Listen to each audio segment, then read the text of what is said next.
Hello once again, all my fellow patriots and you filthy, never-ending filthy leftist stalkers out there.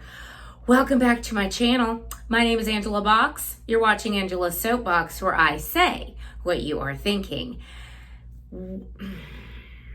What another week we've had. The left, we try and get rid of the left. We try and do away with the left, but they just won't let us, will they? We try and go on with our lives, getting along with everybody, but the left just won't let us, will they?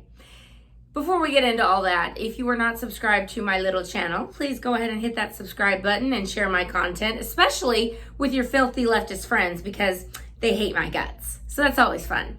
Also, every week on angelasoapbox.com, I write an article, and this week it is entitled, George Floyd is the patron saint of white guilt, the new patron saint of white guilt. Of course, the former patron saint of white guilt was Barack Obama, but there's a new sheriff in town, Barack, and his name is George Floyd. That's going to be linked down below. So please go ahead and hit the subscribe button if you haven't already and do all that other crap. Now let's get into it. Without further ado, every week on my channel, I like to dedicate a sea turtle killing plastic straw to a filthy leftist. And I think this one is very well deserved this week. So raise your Diet Coke with me as we dedicate this plastic straw to Nancy Pelosi's poor, put upon 80-year-old kneecaps. This is for you, Nance, and your kneecaps. Man, I'll tell you, if a leftist isn't pandering, I don't know if they feel fully complete. Because this week, as we know, we had the George Floyd funeral, which I don't know if you're aware, but he was not a president, a king, or a head of state. But could have fooled the media because they have been milking the hell out of it all week. And again, can't go a day without pandering, can we, leftists? Not even 1 second. Rodney King had a famous saying when the LA riots happened in 1992. He said, can't we all just get along? I mean, for real. He didn't want all this happening in his name. And George Floyd's family didn't at first want to have all this happen in his name. But when they understood there was money to be made from it, from scum like Black Lives Matter and Antifa, they were all for defunding the police, and we'll get to more of that later. But Rodney King said very wisely years ago, can't we all just get along? And believe me, I want to. I really, really want to. I think all of Americans want to. We want to go back to the idea of what Martin Luther King stood for, judging someone on the content of character, not the color of their skin. But when there's money to be made from leftists, guilty white liberal leftists, they're gonna go for the pandering all day long. They're gonna keep us divided, chaos going, angst, anger, everything. Why?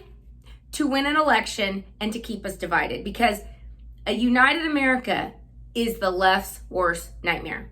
And they know it. They know it. The more we are divided, the easier it is to gin up hatred for different groups. And I'm sorry, I'm just going to say it. You know, again, this will probably be memory hold because our overlords at YouTube and Google and Facebook and Twitter and Instagram don't like facts. But Black Lives Matter was an organization started by, after the lie of Michael Brown and Ferguson, the hands up, don't shoot, which was a complete lie. They ratcheted up their rhetoric to say that all, pigs in a blanket, fry them like bacon about police officers. And their whole movement has been funded, promoted, and now it's gone into hyperdrive by guilty white liberal leftists in all of America now. But like 2 years ago, it was right before an election, and lo and behold, it's happened. The same thing is happening again, right before an election, because the coronavirus BS didn't work. So now it's time for the race war, as I mentioned last week. But never forget that this organization, Black Lives Matter, we're saying pigs in a blanket, fry them like bacon. And I submit to you, they do not want racial harmony. They want racial unrest. Because again, they get to raise some money off of that. So does Antifa. And never forget, Antifa and Black Lives Matter are raising money from the same filthy leftists.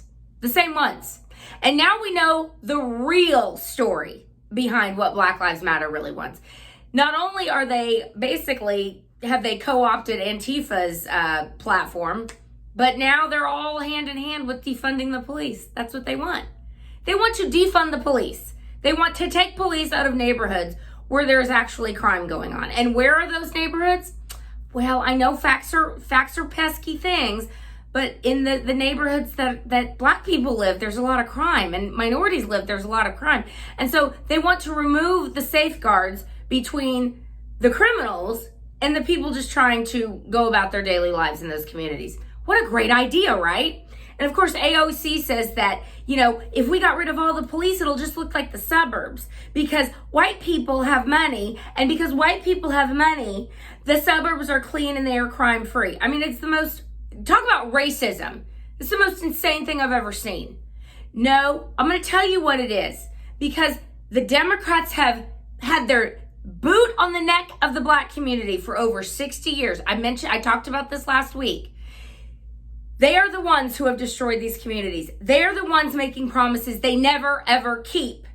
And remember, it's the same people for 60 years who have been promising better things for the Black community. And they've given nothing to the Black community but more crime, more misery. And they tell people, you don't need fathers, you don't need the family, you don't need to get an education. And if you do get an education, we're going to propagandize you and indoctrinate you. So it's really not an education. It's just you're taught to hate people that look different from you. Yeah, that's real good. That's real good, Democrats. But again, I know your stinking game. I almost said the F word. I know your game, Democrats. You wouldn't exist if you didn't have people divided. You wouldn't exist if people were united. You wouldn't exist if you couldn't pander to certain groups every 2 and 4 years trying to win an election. And Nancy Pelosi and Chuck Schumer and all the other disgusting Democrats who took a knee for George Floyd wearing their kente cloth, complete, I'm going to use an identity politics term. Cultural appropriation. They took this kente cloth, which is a ceremonial garb worn by people from Ghana, and they all took a knee for George Floyd. A moment of silence for George Floyd. Let me remind everybody who George Floyd was. And again, no one is saying what happened to George Floyd is right on any level, but George Floyd was a lifelong criminal, a violent criminal. One of his crimes he was convicted of and went to prison for, he put a gun in the belly of a pregnant woman as they robbed her house. Yeah, that's a real good guy. That's definitely someone you want to have a state funeral for him and treat him like Cinderella, pulling him in a horse-drawn carriage and a gold casket, and have 3 funerals and go wall-to-wall coverage on all the news. No, there's not an agenda there. No. It's business as usual, right? This is just America standing up and saying no more racism. What a load of garbage. If you believe that, I've got a bridge to sell you. Because again, if the Democrats don't have division, they don't have a party. Their worst fear is that America starts waking up and seeing through their lies and their scam. And it is a scam. Because again, the coronavirus didn't work and now it's onto the race war. But we're going to have to bring back the coronavirus because all those protesters were out there and they're going to spread corona. But remember, that's okay. That's okay for filthy leftists to do that and go out and loot and burn down buildings and burn down cities and take over half of Seattle with the Capitol Hill annexed zone or whatever the hell it's called, Chaz, the new country of Chaz that the left has now walled off with walls, by the way. I guess they realize that borders are there for a reason. All of a sudden, they want borders. All of a sudden, they're going to do stop and frisk on people in case they have weapons on them. And only their overlords are allowed to have weapons. But the people living in the occupied city of Chaz or the occupied country of Chaz are not allowed. Look, I could go on and on and on. And this makes me so angry to see what the left has devolved into. And again, it's no longer just the Democrats. We are in the midst of a cultural revolution. Because even if every person in America goes in and pushes Trump, doesn't tell anyone, don't want any of their, leftist snowflake children not ever talking to them again. But I imagine there's going to be a whole lot of people doing that. Silently going and pushing Trump Pence in November. But even if everyone did that, it's not going to change the culture. And the culture has been so corrupted by the left. They've got media. They've got the bureaucracy. They have Hollywood. They have academia. They have science. They've co-opted science and medicine now. They've got all of it. They've got the corporations. Every single leftist corporation has fallen in line with the thugs of Black Lives Matter.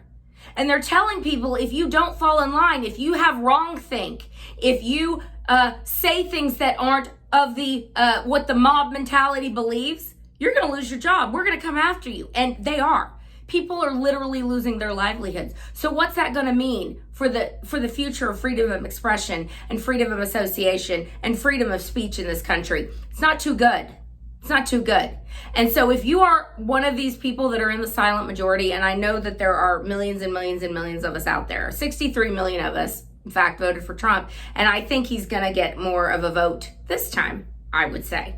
But if you're in that silent majority, it's time that you stand up and you push back and you say, if someone comes at you, member of the triggered mob gets in your face for you having wrongthink, you can say, I'm so sorry. See, I have a different opinion than you. I'm allowed to do that in America. F off, which is what Drew Brees should have done. You never, ever, ever capitulate to the mob because they will never be satisfied. You tell them to go F themselves and see you later and have a nice day. That's just my opinion. Luckily, I work in an industry now where I can say whatever the hell I want. It's very liberating. And I know that not everyone has that ability to do that. But hopefully in your personal lives, if you come across any filthy leftist, you just tell them to F off. Like, I'm allowed to have a different opinion, you weirdo. Get away. And more of us need to do that. So, until next week, America, try not to drop dead of the Rona. And don't let a Black Lives Matter Antifa member try and dissuade you from having your own freedom of expression. I'll see you next time. Bye.